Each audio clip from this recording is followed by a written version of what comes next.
What's good, family? It's your boy, Urban Sports Guru, and this is my preview for the AFC South. Like I said, this time of the year is about roster evaluation. You gotta hear me consistently saying it. Roster evaluation, you're evaluating rosters. One of the first things you do, you're looking at head coach, you're looking at quarterback. This division is pretty much easy to break down for me. For me, this is an easy division to break down. This used to not be such an easy division to break down because you had guys like Deshaun Watson, and Houston was a good football team. You had guys like that, and Indy's been a good football team the last couple of years. You know, Tennessee's been a good football team the last couple of years. So it was a battle amongst these three teams. That's not the case anymore. This division has two bad football teams. Bad football teams. The worst football team in the league is the Houston Texans. Period. There's nothing to talk about. They're bad. They have one of the most special quarterbacks in the game, Deshaun Watson, but he's going through some real fuckery right now, and I wish that brother the best. So he's not going to be on the field saving them like he had to do last year. A bad football team. He's not going to be there saving them like he had to do last year. So the Houston Tech, there hasn't been a team ever in the history of football who's ever gone 1-16. I'll give them that one because any given Sunday, but that's about it. That's about it. Let me say that again. That's about it. The Houston Texans are going to go 1-16. They're the worst team in the league. Now we have the Jacksonville Jaguars. Now, starting off with Urban Meyer, Hall of Fame collegiate coach. Hall of Fame collegiate coach.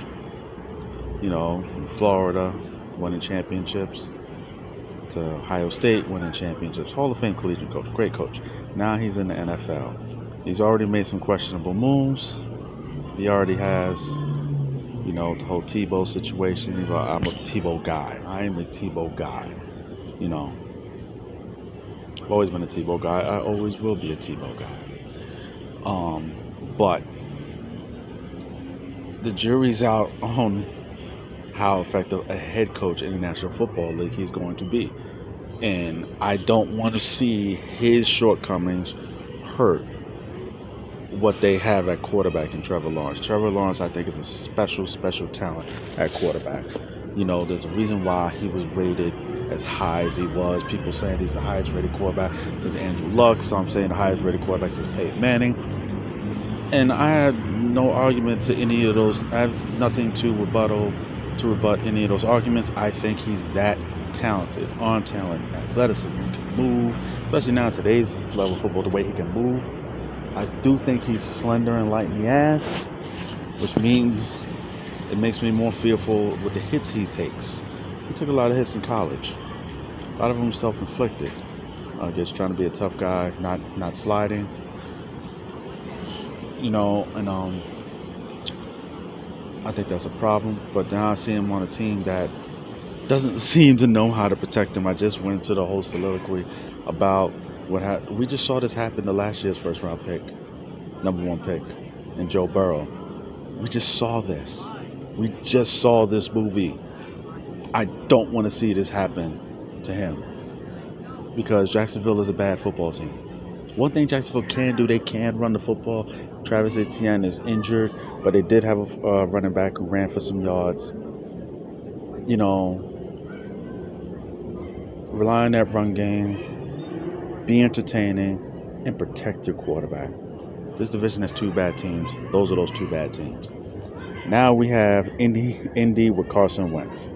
Y'all know I got people in Indy, and I've been down there a few times. They love their Colts. I love their head coach. I love their defense. I don't think I love their defense, but I don't think. I know the numbers may disagree with me. I don't think they're. I love the defense, but I don't think it's as good as everyone says it is. But I think it's good. I love the defensive tackle. I think he's one of the best in the league. Then they drafted Kwity Paye, who's looked good in the preseason.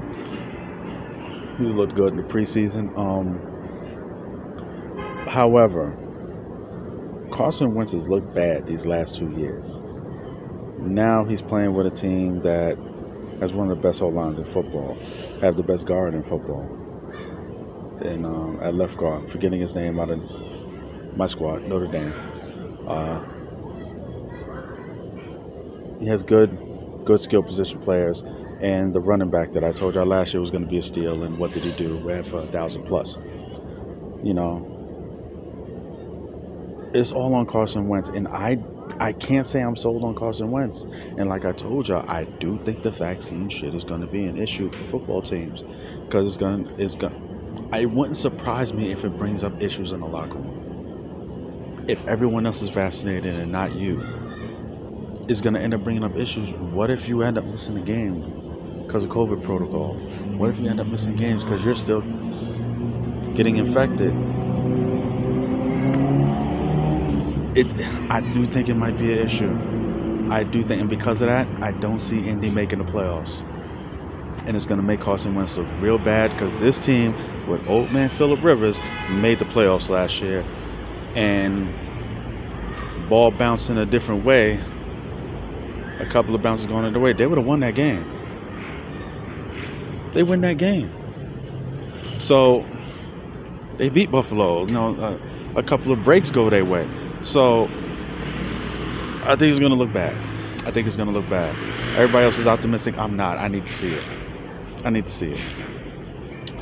But the team who's going to win this division is the Tennessee Titans. This is a team that's been starving for pass rushers for a very long time. I love their head coach, Mike Vrabel. They paid a lot of money to Bud Dupree. I think he's good. He's coming off of ACL. I wish him the best. But they don't have a stout defense. But what they do have is a great offensive line. I really like their quarterback, who's underrated. They go get Julio Jones to go with A.J. Brown. A.J. Brown's a big physical target that's difficult to cover. Then you go get, Julio. Julio with a chip on his shoulder. Good luck. And you still have Derrick Henry, the man who's led the league in business decisions how many years now? I just don't want to see them fall too much in love in what they can do now in the passing game, that they forget that all of this is predicated on Derrick Henry. The fact that you see so many men in the box more than any other team because of the way Derrick Henry is able to run the football, you put that, now you have two guys on the outside that you can't cover one-on-one. See, before, like in the playoffs, they should slid coverage over to A.J. Brown. Then where you going to? Guess what? You can't do that with Julio. And if you play too deep, you got Derrick Henry. He's going to run for 200 plus. Good luck.